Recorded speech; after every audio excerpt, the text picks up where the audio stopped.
Hi అండి. ఇప్పుడు మనము మియాపూర్ క్రాస్ రోడ్‌లో ఉన్న టెంపుల్‌కొచ్చాము. ఆ టెంపుల్ వచ్చేసరికి మనకి విఘ్నేశ్వర, పార్వతీ ఆలయం. ఈ ఆలయంలో మనకి అన్ని దేవుళ్ళను మనం దర్శనం చేసుకోవచ్చు. ఇందులో మనకి శివుడు, వినాయకుడు, దుర్గాదేవి, హనుమాన్ దేవుడు, ఆంజనేయ స్వామి, వీరభద్రుడు అందరి దేవుళ్ళని ఇక్కడ మనం దర్శనం చేసుకోవచ్చు. ఇప్పుడు మనము టెంపుల్ దగ్గరికి వచ్చాము చూడండి. గణపతి పరమేశ్వరి ఆలయము. ఈ ఆలయంలోకి వచ్చాము. అండ్ ఈ ఆలయంలో పూజలు అన్నీ జరుగుతాయి. మనం ఇప్పుడు శివుని దర్శించుకోవడానికి వెళ్దాము. ఇక్కడ చూడండి ఏ రోజు ఏ వేళలో ఏ టైంలో ఈ పూజలు జరుగుతాయని రాసి పెట్టి ఉంచారు. అండ్ పొద్దున అభిషేకాలు జరుగుతాయండి 6 o'clockకి. ఇప్పుడు మనం ఒకసారి శివుడిని దర్శించుకోవడానికి వెళ్దాము. శివుడు ఈ ఇక్కడ ఉన్న దేవాలయంలో ఉన్న శివుడు ఒకసారి దర్శనం చేసుకోండి. ఇక్కడ దుర్గాదేవి కూడా ఉంటారు.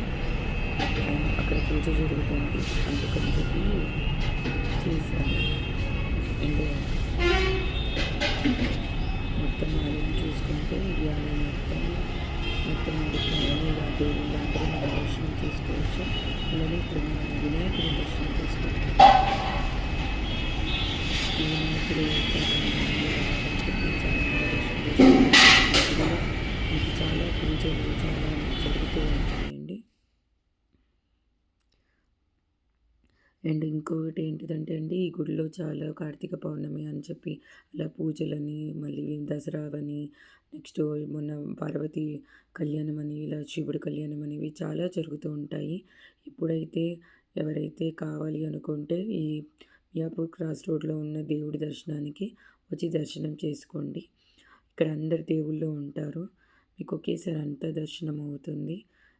ఈ నెక్స్ట్ ఇన్ఫర్మేషన్ మళ్ళీ నెక్స్ట్ వీడియోలో షేర్ చేస్తాను, ఇంకా రిమైనింగ్ టెంపుల్స్ని. థ్యాంక్స్ ఫర్ వాచింగ్ అండి. మీకు నచ్చితే like and subscribe and share the video.